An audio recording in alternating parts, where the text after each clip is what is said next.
Good morning guys, welcome to my new episode Sachin Telekar vlog. So guys, मैं आज आपके लिए एक नई कंट्री ले आया हूँ। ओके गाइज, इसका नाम है गाइज डोमिनिकन रिपब्लिक। ये एक कैरिबियन कंट्री है और एक आइलैंड कंट्री है गाइज। ठीक है, इसका कैपिटल है गाइज रोजियो और इस यहाँ पे ऑफिशियल लैंग्वेज है गाइज इंग्लिश। तो ये काफ़ी बेटर चीज़ है कि फॉरेनर्स के लिए इंग्लिश यहाँ पे चलती है तो कोई दिक्कत नहीं होगी गाइज। वो कम्युनिकेट इजीली कर सकते हैं फॉरेनर्स। अगर किसी को शॉप्स ओपन करना है, बिजनेस करना है या जॉब पॉइंट ऑफ व्यू से यहाँ पे कोई भी आता है तो दिक्कत नहीं होगी गाइज। ओके, तो ऑफिशियल लैंग्वेज है इंग्लिश और यहाँ पे सेकंड लैंग्वेज है वो डोमिनिकन कैरल और फ्रेंच। ठीक है, ये दो लैंग्वेज भी यहाँ पे चलती है, लोकल लैंग्वेज आप कह सकते हो। ठीक है ना गाइज। अभी हम आते हैं इसके इथनिक ग्रुप पे गाइज। तो 75% यहाँ पे अफ्रीकन है, 19% मल्टी रेशियल है, 0.8% यूरोपियन से और रेस्ट ऑफ अदर्स में छोटे मोटे जो है पॉपुलेशन वो है गाइज। ठीक है, अभी हम आते हैं इसके रिलीजन पे। तो 94% गाइज यहाँ पे क्रिश्चियनिटी चलती है, 3% फॉल्क रिलीजन्स के हैं। ओके गाइज, अभी हम आते हैं इसके करेंसी पे गैस। तो यहाँ पे करेंसी है गैस डोमिनिकन पैसो। ओके गैस, तो वहाँ का एक पैसो इंडिया में 1.50। ठीक है, 1.5 रुपया इंडियन करेंसी में हो जाता है वहाँ का एक पैसो। ओके गैस, अभी हम आते हैं इसके ड्राइविंग साइड पे गैस। तो इस यहाँ पे ड्राइविंग साइड है लेफ्ट, कॉलिंग कोड है +1767 गैस और यहाँ पे पॉपुलेशन है मोर देन 1 करोड़। 1 करोड़ 10 लाख 12 लाख 13 लाख ऐसे ही है, ऊपर नीचे है। ठीक है गैस, क्योंकि कोई लोग माइग्रेट हो जाते हैं डिफरेंट कंट्रीज़ में तो शफल होते रहते हैं। ठीक है गैस, अभी हम आते हैं इसका वीज़ा रिक्वायरमेंट्स पे।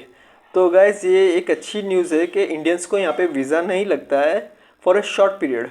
वो शॉर्ट पीरियड इसलिए 30 डेज़ भी हो सकता है, 50 डेज़ भी, जैसे इमिग्रेशन डिसाइड करते हैं हमारे फंड्स और होटल रिजर्वेशन देख के वो डिसाइड करते हैं कितने दिन का हमें ये मिलेगा, पीरियड्स मिलेंगे, कितने दिन वहाँ पे हम रह सकते हैं। ठीक है गाइस, डिपेंड्स अपॉन अपने वो फंड्स के ऊपर और रिजर्वेशन के ऊपर, होटल रिजर्वेशन के ऊपर।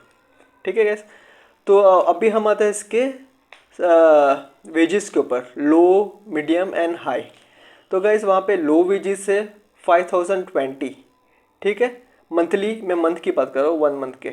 तो इंडियन करेंसी में होते हैं 7530। ये कम से कम इतने तो मिल ही जाएंगे। एवरेज है 19900 वहाँ का पैसो, डोमिनिकन पैसो। तो इंडियन करेंसी में होता है 29850। ओके गाइस, अभी हम आते हैं हाई। हाई ज़्यादा से ज़्यादा हमें कितने मिल सकते हैं वहाँ पे।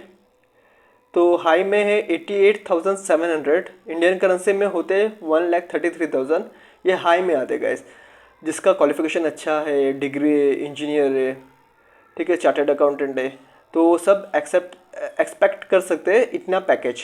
ठीक है, और मीडियम में तो फिर वो store manager, store supervisor, hotel में, रेस्टोरेंट्स में अगर कोई जॉब करता है तो वो एवरेज इतनी तो वहाँ पे अर्न करते ही है 19,900। तो इंडियन करेंसी में होता है 29,850।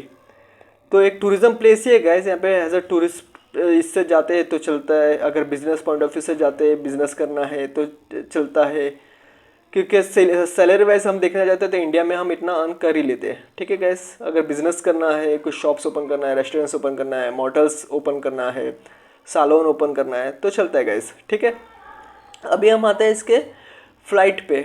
हम वहाँ पे जाना है तो किस तरह से हम वहाँ पे जा सकते हैं। तो गाइज़ यहाँ पे एक ये है बैड न्यूज़ है, क्या यहाँ पे हम ट्रांजिट लेके कोई कंट्री में विदाउट वीज़ा नहीं जा सकते। चलो फाइनल डेस्टिनेशन में तो गाइज़ वीज़ा नहीं लगते इंडियंस को for a short period, 30 days 40 days, लेकिन वो डायरेक्ट फ़्लाइट मुंबई से डोमिनिकन रिपब्लिक के लिए डायरेक्ट फ़्लाइट नहीं है गाइज़। तो हमें स्टॉप बाय करके यूएस होके जाना पड़ेगा, ऑप्शन नहीं है। तो यूएस से रुकने का हमें ट्रांजिट वीज़ा अप्लाई करना पड़ेगा, फिर एम्बेसी में जाओ, वीज़ा अप्लाई करो, वीज़ा डॉक्यूमेंट्स फिलअप करो, राइट, ये सब प्रोसीजर होगा। या फिर यूरोपियन की कोई, यूरोप में कोई कंट्री के अंदर जाना, ट्रांजिट में हमें रुकना होगा तो वहाँ पे भी ट्रांजिट वीज़ा लगेगा, तो भी वहाँ पे भी अप्लाई करना पड़ेगा। तो मैंने काफ़ी सर्च किया इस बारे में, तो मुझे भी नहीं मिला गाइस कि डायरेक्ट हम without visa, without transit visa हम डोमिनिकन रिपब्लिक चले जाए, क्योंकि डोमिनिकन रिपब्लिक में तो नहीं है वीज़ा लगता है, इंडियंस को ऑनरेबल वीज़ा है। ठीक है गैस, लेकिन वो डिस्टेंस बहुत लंबा है यहाँ से वहाँ तक जाने के लिए, तो बीच में स्टॉप कोई कंट्री हमें रुकना ही पड़ती है। ओनली इन एयरपोर्ट में, एयरपोर्ट की बात करो, ट्रांजिट वीज़ा, तो एयरपोर्ट में रुकने का भी गैस ट्रांजिट वीज़ा लगता है, तो इसलिए उसके लिए भी वीज़ा अप्लाई करना पड़ता है। हम बाहर जाने का तो हमें तो बाहर जाना ही नहीं है, लेकिन सिर्फ एयरपोर्ट ट्रांजिट के लिए भी हमें वीज़ा अप्लाई करना पड़ता है। तो ये सब यूएस में, यूरोपियन टेरिटरी में, यूरोप कंट्रीज़ में, यूके में, सब जगह पे इंडियंस को ट्रांजिट वीज़ा लगता है गैस। ठीक है, तो अगर हम जाते हैं वहाँ पे तो ट्रांजिट वीज़ा अप्लाई करना पड़ता है, एक्सेप्ट एम्स्टर्डम। एम्स्टर्डम में ट्रांजिट वीज़ा नहीं लगता है। अब तो हमारी फ़्लाइट 10-11-12 घंटे की हमारी हॉल्ट है वहाँ पे, ले ओवर है एयरपोर्ट पे, तो हमें वीज़ा नहीं लगेगा क्योंकि हम आगे की कंट्री जा रहे हैं। एयरपोर्ट ट्रांजिट पे वहाँ पे वीज़ा नहीं लगता है इंडियंस को एम्स्टर्डम में। ठीक है गैस, तो यही है। तो हमें न्यूयॉर्क का visa, US visa, transit visa apply करना पड़ेगा, या सेंशन वीज़ा कोई भी ट्रांजिट वीज़ा अप्लाई करना पड़ेगा, या यूके से, राइट गैस। तो ये है। और शॉर्ट रूट में आपको बता देता हूँ, वो एक ही स्टॉप है लेकिन उसमें भी यूएस वीज़ा, ट्रांजिट वीज़ा लगवाना पड़ेगा। ओके, तो मैं रूट बता देता हूँ, मुंबई से न्यूयॉर्क, न्यूयॉर्क से डोमिनिकन रिपब्लिक। ठीक है, ये शॉर्ट रूट है, एक ही स्टॉप है न्यूयॉर्क का, लेकिन न्यूयॉर्क में ट्रांजिट वीज़ा अप्लाई करना होगा गैस हम लोगों को। तो और कोई ऑप्शन नहीं है। तो transit visa is not a big deal, मिल जाता है, इशू हो जाता है। तो मुंबई से न्यूयॉर्क पहुंच जाते हैं, ट्रांजिट वीज़ा पहले इशू करना होगा, वो मिल जाएगा। तो वहाँ पे एयरपोर्ट पे बैठे रहना होगा जितने टाइम का हमें ले हो रहे, फिर अगली फ़्लाइट पकड़ के डोमिनिकन रिपब्लिक। ठीक है, ये शॉर्टेस्ट रूट है और यही है गाइस। ठीक है, तो और कुछ होगा तो कमेंट कर दीजिए। अभी के लिए इतना है, मिलते हैं मेरे नेक्स्ट एपिसोड में। Sachin Telugu blog. Have a good one, bye, take care, bye.